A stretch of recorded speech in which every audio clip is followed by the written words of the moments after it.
ನಿಮ್ಮಿಬ್ಬರನ್ನ ಕಾಡ್ತಾ ಇರುವಂಥದ್ದು ಎಕ್ವಾಫೋಬಿಯಾ.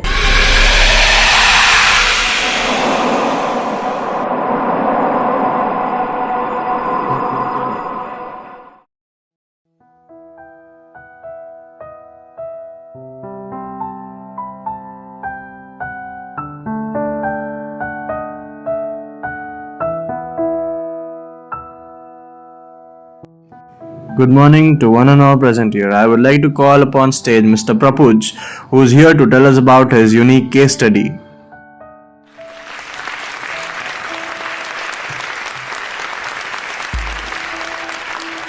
ಎಲ್ಲರಿಗೂ ನಮಸ್ಕಾರ.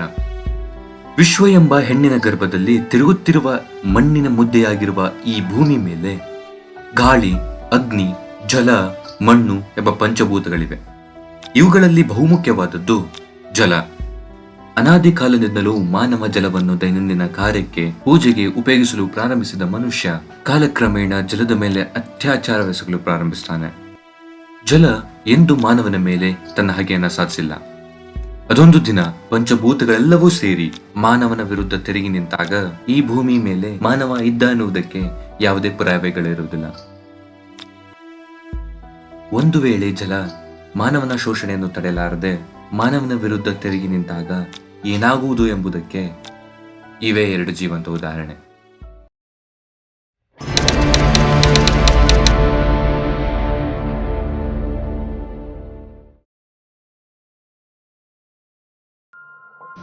ನಾನು ಈ ಕೇಸ್ ಬಗ್ಗೆ ಸ್ಟಡಿ ಮಾಡಬೇಕಂತ ಸೈಕಾಲಜಿಸ್ಟ್ ಡಾಕ್ಟರ್ ಶ್ರೇಯಾ ಅವ್ರನ್ನ ಕನ್ಸರ್ನ್ ಮಾಡಿದಾಗ ಅವ್ರು ನನಗೆ ಹೇಳಿದ್ದು, ದಿನಾಂಕ 29/3/2021 ನಡೆಸಿದ ರೋಗಿಗಳ ಸಂದರ್ಶನದ ಪ್ರಕಾರ mister Sharath and mister Rudra aquaphobia ಅಂದರೆ ಜಲದ ಭಯದಿಂದ ನರಳುತ್ತಿದ್ದಾರೆ ಎಂದು ದೃಢೀಕರಿಸಲಾಗಿದೆ. ಕಳೆದ ಒಂದಿಷ್ಟು ದಿನಗಳಿಂದ ಇವನ್ನೆಲ್ಲ ನೋಡ್ಕೊಂಡ್ ಬರ್ತಾ ಇದ್ದೀನಿ ಡಾಕ್ಟರ್. ನೋಡಿದಾಗ ತುಂಬಾ ವಿಚಿತ್ರನೇ ಅಂತ ಅನ್ಸುತ್ತೆ. ನಿಜವಾಗ್ಲೂ ಈ ತರದ್ದೊಂದು ಇದೆಯಾ ಅಥವಾ ಇದೊಂದು ರೋಗನಾ? ಎಸ್, ನನ್ನ ಸರ್ವಿಸ್ನಲ್ಲಿ 2 ಕೇಸ್ ತುಂಬಾನೇ ವಿಚಿತ್ರ. ಫಸ್ಟ್ ಟೈಮ್ ವಾಟರ್ ಮಾನವನ ಮೇಲೆ ತನ್ನ ಹಗೆ ಸಾಧಿಸಿದೆ. According to medical report it is proven that not suffering from aquaphobia. ಹಾಗಾದ್ರೆ ಡಾಕ್ಟರ್, ಈ ಒಂದು ರೋಗಕ್ಕೆ ಟ್ರೀಟ್ಮೆಂಟ್ ಇರಲ್ವಾ? ನೋ, ಇದಕ್ಕೆ ನಾವು ರೋಗ ಅಂತ ಕರೆಯಲ್ಲ. ಇನ್ ಮೆಡಿಕಲ್ ಫೀಲ್ಡ್ನಲ್ಲಿ ಇದೊಂದು ಇಲ್ಯೂಷನ್, ಅಂದರೆ ಭ್ರಮೆಯಲ್ಲಿ ಬದುಕುತ್ತಿರುವುದು ಒಂದು ಕ್ರಮ ಅಂತ ಕರಿಬಹುದು ಇದನ್ನ. ನನಗೇನು ಅರ್ಥ ಆಗ್ಲಿಲ್ಲ ಡಾಕ್ಟರ್. ಆದರೆ ಇದಕ್ಕೆ ಸೊಲ್ಯೂಷನ್ ಇದೆ, ಬಟ್ ನಾಟ್ 100% ಶೋರ್. ಅಂದರೆ ಇಲ್ಲಿ ಮನುಷ್ಯ ತಾನು ಮಾಡಿದ ತಪ್ಪಿಗೆ ಪಶ್ಚಾತ್ತಾಪವಾಗಿ ತಾನೇ ನೋವನ್ನು ಭ್ರಮೆಯಲ್ಲಿ ಅನುಭವಿಸ್ತಿರುವಂಥದ್ದು. ಈ ಕೇಸ್ನಲ್ಲಿ ಕೂಡ ಅದೇ ಆಗಿರೋದು. ಅಂದರೆ ಅವರಿಬ್ರು ಗೊತ್ತಿದ್ದು ನೀರನ್ನು ವೇಸ್ಟ್ ಮಾಡಿಬಿಟ್ಟು ನೀರು ಈಗ ತಮ್ಮ ಮೇಲೆ ರಿವೆಂಜ್ ತಗೊಳ್ತಾ ಇದೆ ಅಂತ ಅವ್ರು ಭಾವಿಸ್ತಾ ಇದ್ದಾರೆ. ಈ ಕೇಸ್ಗೆ ಸಂಬಂಧಪಟ್ಟ ಫೈಲ್ಗಳು ಇಲ್ಲಿದೆ, ತಗೊಳ್ಳಿ.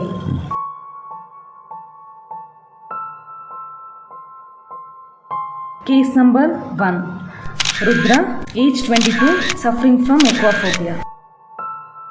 Case number 2, Sharath, age 23, suffering from aquaphobia. They both are close friends.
ಆನಂದ ಪರಮಾನಂದ ಪರಮಾನಂದ. ಮಗ, ನೀರಿನ ಸೌಂಡ್ ಆಗ್ತಿದೆ ಅಲ್ಲ, ಟ್ಯಾಪ್ ಆಫ್ ಮಾಡ್ದ? ಏನೋ ಟ್ಯಾಪ್ ಆಫ್ ಮಾಡ್ದ ಮಗ, ನೀರು ಆಫ್ ಮಾಡ್ಬೋಗಲೆ. ಇರ್ಲಿ ಬಿಡು, ಸಮುದ್ರದಲ್ಲಿ ಅಷ್ಟುಕೊಂಡು ನೀರಿದೆ, ನೀರೇನು ಖಾಲಿಯಾಗಿ ಹೋಗ್ಬಿಡತ್ತಾ? ಮತ್ತೆ ಬಂದೇ ಬರತ್ತೆ. ನಮಗೆ ನೀರಿಗೆ ಬರಾನ? ಅದು ನಿಜ ಮಗ.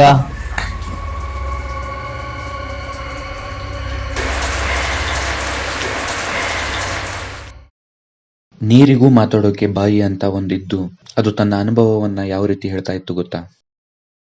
ಭೂಮಿ ಮೇಲೆ ಮಾನವ ತನ್ನ ಜೀವನವನ್ನು ಸುಗಮವಾಗಿ ಸಾಗಿಸಬೇಕೆಂತ ದೇವರು ನನ್ನ ಈ ಭೂಮಿ ಮೇಲೆ ಪಂಚಭೂತಗಳಲ್ಲಿ ಒಂದಾಗಿಸಿ ಕಾರ್ಯಕರ್ಮಕ್ಕೆ ಉಪಯೋಗವಾಗಲಿ ಅಂತ ಇಟ್ಟ. ಅದಕ್ಕೆ ಜಲ ಅಂತಲೂ ನನಗೆ ಹೆಸರಿಟ್ಟ. ಆದರೆ ಈ ಜನ ನಾನು ಹೇರಳವಾಗಿ ಲಭ್ಯ ಆಗ್ತೀನಿ ಅಂತ ನನ್ನ ಮೇಲೆ ಶೋಷಣೆ ನಡೆಸ್ತಾನೇ ಇದ್ದಾನೆ. ಆದರೆ ನಾನೆಂದು ಕೋಪಗೊಂಡಿಲ್ಲ. ನನಗೂ ದ್ವೇಷ ತೀರಿಸಬೇಕೆಂಬ ಇಚ್ಛೆಯೂ ಇಲ್ಲ. ನಾನು ಸುಮ್ಮನೆ ಇದ್ದರೆ ವಿಕೋಪಕ್ಕೆ ದಾರಿ ಮಾಡಿಕೊಡ್ತಾರೆ. ನಾನು ಅದಕ್ಕೆ ಅವಕಾಶ ಮಾಡಿಕೊಡಲ್ಲ. ನನ್ನ ಬೆಲೆ ಏನೆಂದು ಇವರಿಗೆ ಗೊತ್ತು ಮಾಡಿಸ್ತೇನೆ.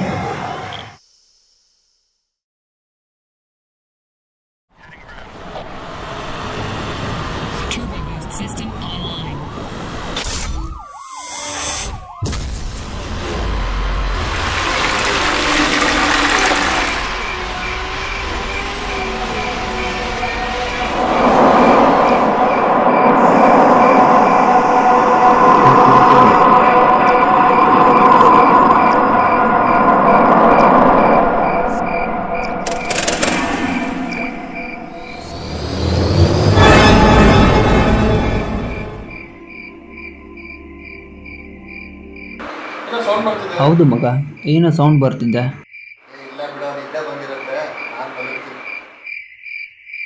ನಾನು ಮಲಗ್ತೀನಿ ಮಗ.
ಶರತ್, ಇಲ್ಲೇ ಯಾಕೋ ಕೂತಿದೀಯಾ?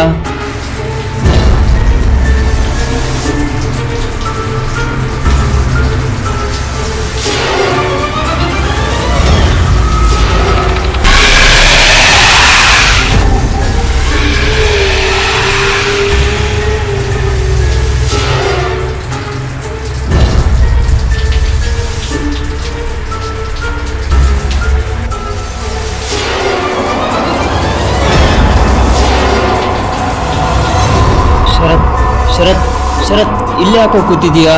ಹೇಳು.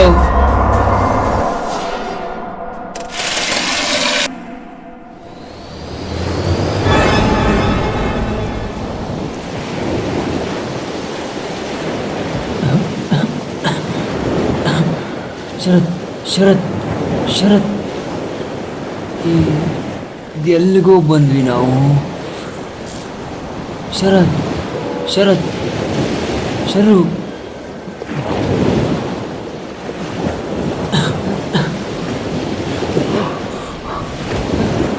ರುದ್ರು, ಏನಾಯಿತು? ಎಲ್ಲೋ ಇದ್ದೀವಿ, ಎಲ್ಲೋ ಬಂದ್ವಿ. ರುದ್ರು, ಏನಾಯ್ತು? ಎಲ್ಲೋಗಿದ್ದೀನಿ? ನನಗೇನು ಗೊತ್ತಾಗ್ತಾನೆ ರುದ್ರು. ಮಗ ಎಲ್ಲಿಗೂ ಬಂದಿದ್ದೀವಿ ನಾವು. ನೀರು ರುದ್ರು, ಏಳೋ ಮೇಲೆ ಇಲ್ಲಿಂದ ಹೋಗೋಣ. ಏಳೋ ಮೇಲೆ ಆಗ್ತಾ ಇಲ್ಲ ಕಣೋ. ನೀರು ಎಲ್ಲಿಂದ ತರಲಿ ನಾನೀಗ? ಏನು ನೀರನ್ನು ಹುಡುಕ್ತಿದ್ದೀರಾ? ಕುಡಿಯಕ್ಕೆ ನೀರು ಬೇಕಾ? ಯಾರು ನೀರು ಕೊಡ್ತೀನಿ ಅಂದ್ರಲ್ಲ, ಯಾರು? ನಿಮ್ಮ ಕಣ್ಮುಂದೆ ಸಾಕಷ್ಟು ನೀರಿದೆ, ಬನ್ನಿ ಕುಡೀರಿ, ನೀರಂತೆ ನಿಮ್ಮ ದಾಹ ಕಣೋ. ತೀರಿಸ್ಕೊಳ್ಳಿ. ನೀರು ಯಾರು ನೀರು ಕೊಡ್ತೀನಿ ಅಂದ್ರಲ್ಲ, ಯಾರದು? ಯಾರು? ಸಮುದ್ರದಷ್ಟೇ ನೀರಿದೆ ಎಂದು ಅವತ್ತು ನೀರನ್ನು ವ್ಯಯ ಮಾಡಿದ್ರಲ್ಲ, ಬನ್ನಿ ಅದೇ ಒಂದು ದೊರೆದ ಮೇಲೆ ಕುಡೀರಿ. ಆಗಲ್ಲ ಅಲ್ವಾ? ಯಾವ ಕಾಲದಲ್ಲಿ ಯಾವ ತರಹವಾಗಿ ನಾನು ನಿಮಗೆ ಸಿಗಬೇಕು, ಆಗ ನಾನು ಸಿಕ್ಕಿದ್ದೀನಿ. ಆದರೆ ನೀವು ನನ್ನನ್ನು ವ್ಯರ್ಥ ಮಾಡಿದ್ದೀರಾ. ನೀವು ಮಾಡಿದ ತಪ್ಪಿಗೆ ಪ್ರತಿಫಲ ಅನುಭವಿಸಲೇಬೇಕು. ತಗೊಳ್ಳಿ ನೀರನ್ನು, ಇದು ಒಬ್ಬರಿಗೆ ಮಾತ್ರ. ನಿಮ್ಮಲ್ಲಿ ಯಾರೊಬ್ಬರು ಬದುಕಿ ಉಳಿತೀರಾ ಅವರಿಗೆ ಮಾತ್ರ ಈ ನೀರು ಸಿಗುವುದು. ಹಂಚಿಕೊಂಡ್ರೆ ಇರೋದನ್ನು ಕಳ್ಕೊತೀರಾ. ಹೋಗಿ ತಗೊಳ್ಳಿ.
ರುದ್ರು, ಏನೋ ಇದೆಲ್ಲ? ಯಾಕೋ ಈ ಥರ ಎಲ್ಲ ಆಗ್ತಿದೆ? ಏನೋ ಹಿಂಗಾಯ್ತಲ್ಲೋ?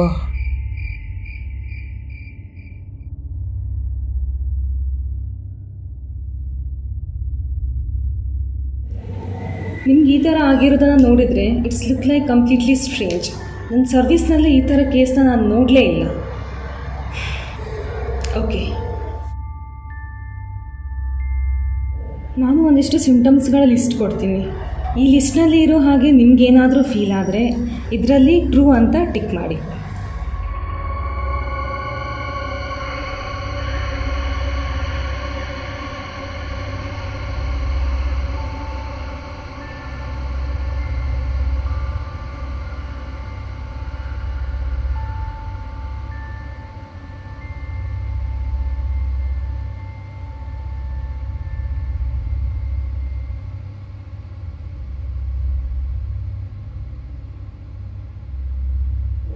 ಈ ಸಿಂಟಮ್ಸ್ನ ನೋಡ್ತಾ ಇದ್ದರೆ ಒಂದಂತೂ ಕನ್ಫರ್ಮ್, ನಿಮ್ಮಿಬ್ಬರನ್ನ ಕಾಡ್ತಾ ಇರುವಂಥದ್ದು ಎಕ್ವಾಫೋಬಿಯಾ. ಡಾಕ್ಟರ್, ಗೊತ್ತಿಲ್ಲದೇನೋ ನೀರು ವೇಸ್ಟ್ ಮಾಡಿಬಿಟ್ಟಿದ್ದೀನಿ. ನನಗೆ ಇವಾಗ ಅನ್ನಿಸ್ತಾ ಇದೆ ಯಾಕಾದರೂ ನೀರು ವೇಸ್ಟ್ ಮಾಡಿದ್ನು ಅಂತ. ಆಫ್ಟರ್ ಆಲ್ ವಾಟರ್ ನಮ್ಮ ಮೇಲೆ ಈ ರೇಂಜ್ಗೆ ರಿವೆಂಜ್ ತೊಗೊಳ್ತಾ ಡಾಕ್ಟರ್. ಛೇ,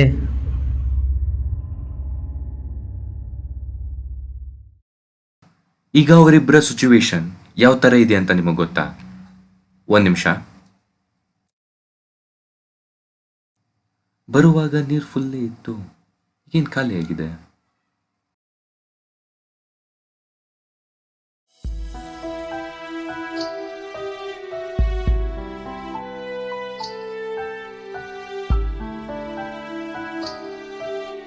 ಶರತ್ತಲ್ಲ, ಏನಾಯ್ತು? ಸೇವ್ ವಾಟರ್ ಏನೆಲ್ಲ ಹಾಕೊಂಡಿದ್ದಾನೆ? ಪೆನ್ಸಿಲ್ ಅನ್ಸುತ್ತೆ. ಏನಾಗಿದೆ ಅವನಿಗೆ?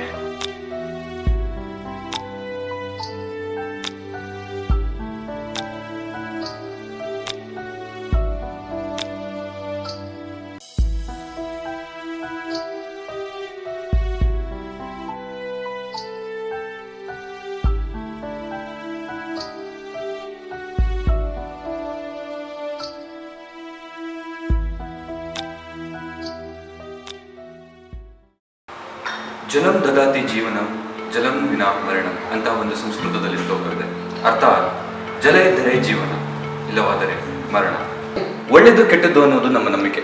ಆ ನಂಬಿಕೆ ಮೇಲೆ ನಾವು ಜೀವನನ ಸಾಗಿಸ್ತಾ ಇದ್ದೇವೆ. ಆದರೆ ಈಗಿನ ಮುಂದುವರೆದ ಕಾಲದಲ್ಲಿ ಯಾವುದಕ್ಕೆ ಪ್ರಾಮುಖ್ಯತೆ ಕೊಡಬೇಕು, ಯಾವುದಕ್ಕೆ ಕೊಡಬಾರದು, ವಿನಾಶಕ್ಕೆ ಕಾರಣವಾಗ್ತಿದೆ ಅಷ್ಟೇ. ನಡೆಯುವ ವಿನಾಶವನ್ನು ತಪ್ಪಿಸಲು ಮಾನವನು ಸೃಷ್ಟಿಯ ಪ್ರಾಮುಖ್ಯತೆಯನ್ನು ಅರಿತು ಅದರೊಂದಿಗೆ ಸಹಬಾಳ್ವೆ ನಡೆಸಬೇಕು.